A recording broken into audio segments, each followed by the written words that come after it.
నీ పరలోకపు గొప్ప సంరక్షణలో తండ్రి, నీ బిడ్డలు తండ్రి సర్వ సమృద్ధితో పాటు గొప్ప కాపుదలను పొందుకొనిచూ ఉండగా, పరిశుద్ధాత్ముడా, నీవు భూమిని ఆకాశాన్ని కలగజేసినటువంటి అద్వితీయుడైనటువంటి దేవుడవు కనుక తండ్రి, మా జీవితాలలో మీరు ఆశీర్వదించినటువంటి, మీరు తండ్రి అనుగ్రహించినటువంటి మేలులను, కృపలను మాకు స్థిరపరిచి, ఈ స్థిరమై ఉన్నటువంటి ప్రవచన వాక్యములను తండ్రి మాకు నెరవేర్చమని మీ ఘనత కలిగిన నామమునకు తండ్రి ఈ మనవులన్నిటినీ ప్రతిష్ఠించి మరొక్క మారు అయ్యా, కలవరాలకి, బలహీనతలకి గురి అయిచున్నటువంటి ప్రతి ఒక్కరిని మీరు దర్శించి బలపరచుమని సమస్త ఘనతను మీకు ఆపాదించి ప్రభువైన యేసు నామమున ప్రార్థించి వేడుకొని చూన్నాను తండ్రి.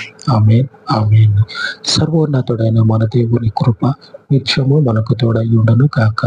ఆమేన్, ఆమేన్.